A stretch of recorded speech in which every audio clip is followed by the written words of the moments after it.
Hello everyone. I want to grow some epiphytes in my tropical plant aquarium terrarium. Epiphytes are plants that grow on other plants.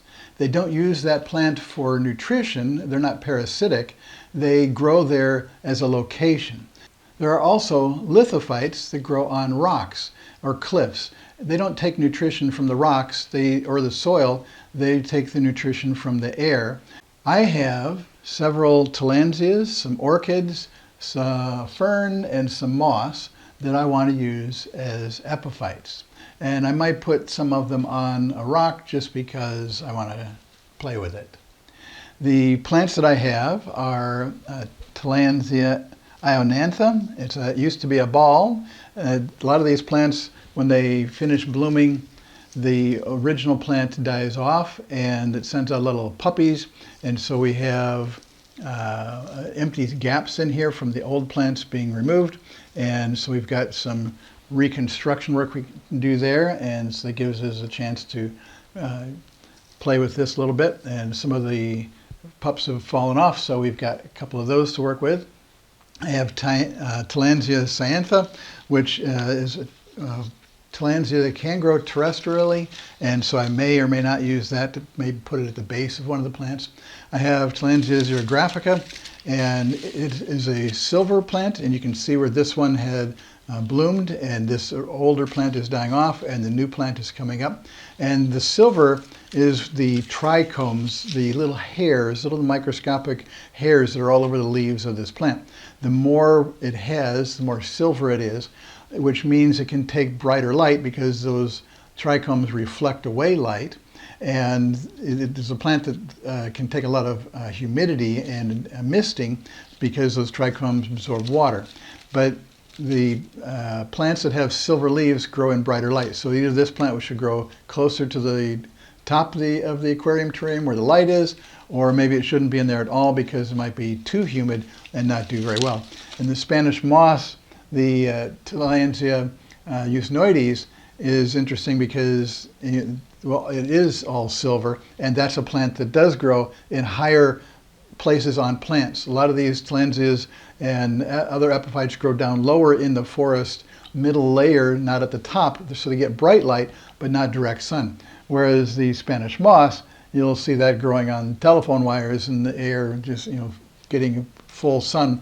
So with those silver trichomes, it can absorb water from the humidity and mist in the fog in the air, and then reflect sunlight, and so it can stay cooler.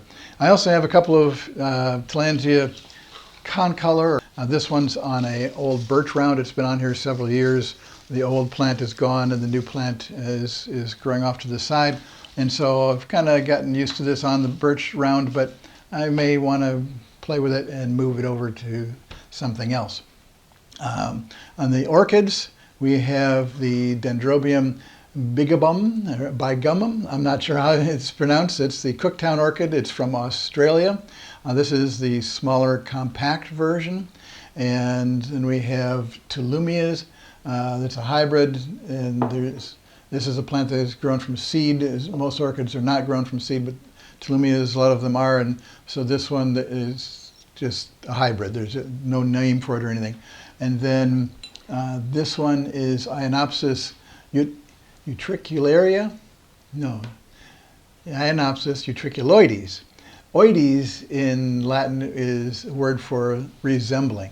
And so this plant, the utricularia part, is the genus for the bladderwort family, and the flowers on this plant do look a little bit like those, and so that's where the oides part that comes from, the resemblance part of it.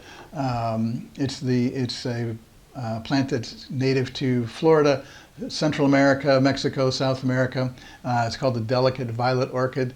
There's a lot of native varieties of this one, and so it's a plant that should do really, really well. Here you can see it has a huge root system. And back on the oides part for a second, the Tillandsia usnoides, the oides part of this is that it resembles a lichen. Now then, we have to put these on something, and I want them to look kind of natural. So I found a really nice looking oak branch that has some nice lichens on it, yellow ones and gray ones, and I wanted to keep them alive. I did treat some of the ends and the top because they were starting to rot a little bit, so I dug out all the loose soft material and poured in linseed oil to help preserve that. And then I didn't cut the bottom very well, but I did put in a couple of screws. On the oak round at the bottom, the bark broke off. I was trying to make this into a little pot holder, and the bark fell off, so I didn't know what to do with it, and now it's a base. So I have a good stable base. I did find a couple of pieces of bark off of an oak tree that was broken, and it was rotting, so I scraped all the rotting material out and then treated the insides with linseed oil, and then several spots on the top side, the outer bark, with linseed oil where there was mold, fungus growing, and these are going to decay over time, and that's fine with me. They're going to look good for now. So I don't have a problem with them eventually rotting away, rotting away and dying off, but I'm going to hold it back for a while. And then I have an amethyst crystal. I've used amethyst crystals with tillandsias in the past, and they look really pretty sitting on a shelf or on the kitchen counter. And then we have a couple of different types of glue here. We have a Gorilla Glue, the clear grip. It's 100% waterproof and permanent bond, holds in just seconds. But I really like using Tilly Tacker. This comes from Rainforest Flora, and it is a clear waterproof air plant glue. So it is designed for tillandsias, which is the Tilly. A lot of people abbreviate the tillandsia as a Tilly. And so the Tilly Tacker is really nice. I've used it several times on other tillandsia projects. When we're picking and arranging these plants for the different pieces of bark or the rock, we rearrange them several times until we find the artistic arrangement, so we can have an orchid and a tillandsia and a fern and moss all growing on the same one.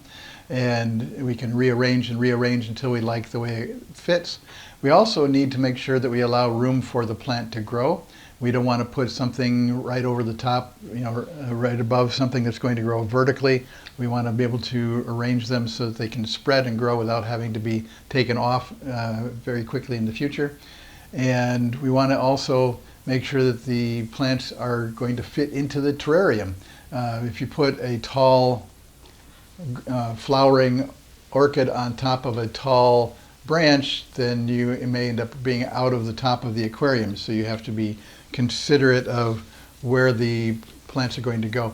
And then where are the rocks and the bark pieces going to go in the terrarium, and how do they all fit together so that they all can grow in together, and so that you want to think of the entire system as a whole and not just piece by piece, and then find out you have a problem and have to rearrange it. After we glue these on, a lot of times we need to let them sit for a few hours, and then we can work on finishing the terrarium. Well, that is a pretty epiphyte terrarium. But you know what would make it really pretty? A waterfall. Let's add a waterfall. To make the waterfall, I measured the size that would fit on the end of the aquarium to cover the broken glass. I sprayed black expanding foam on a piece of plastic. I made sure to have some waterfall shelves and taller edges so the water would stay in the middle, and a few little nooks and crannies that I could place some moss. I roughed up the foam to make it look more like a rock, and then I covered it all in sand so the sand would stick to the foam as it dried. After the foam and sand dried, I brushed up any loose sand. Since the black foam would look like a shadow, I sprayed dark brown paint to give it more of a rock color, and then sprayed light brown paint on top as a highlight color.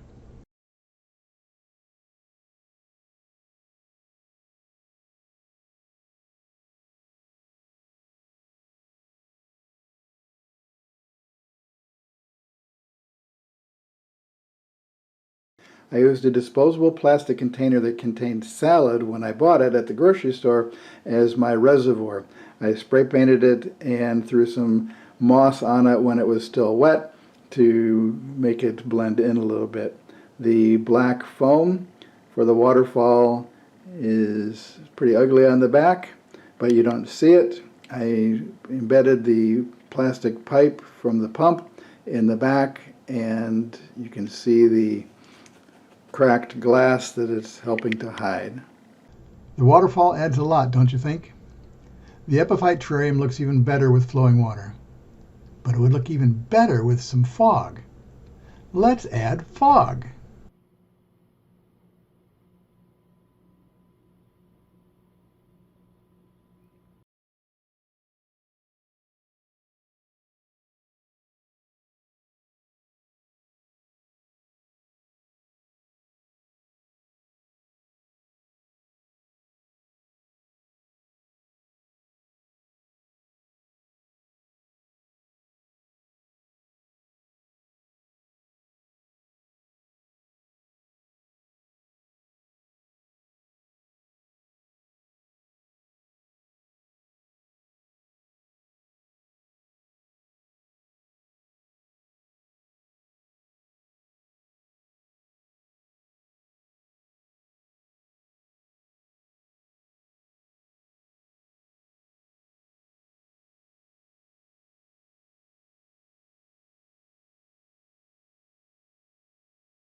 Even though the terrarium looks great with fog and a waterfall, there are a couple of problems.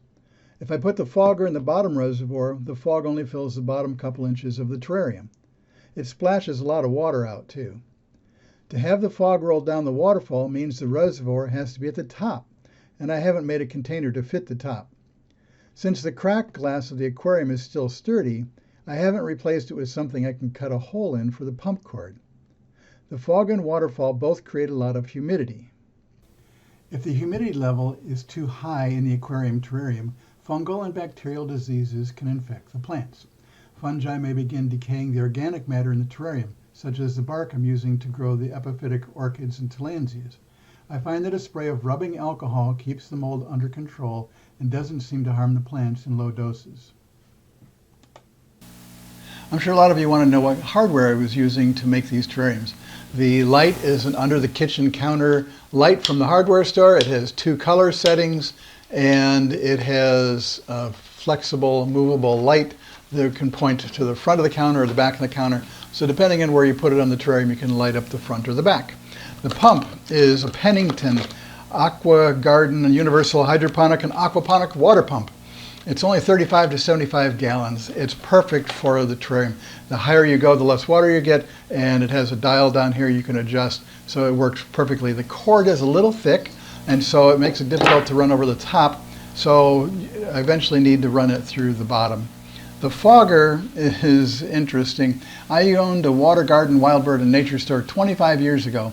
This fogger sat in a box in my garage attic all those years, and it works perfectly fine, but there's not a single mark on it identifying it, and there's nothing on the box. It's a plain white box. So I have no idea where it came from or where I can get another one, but for now, it works perfectly fine.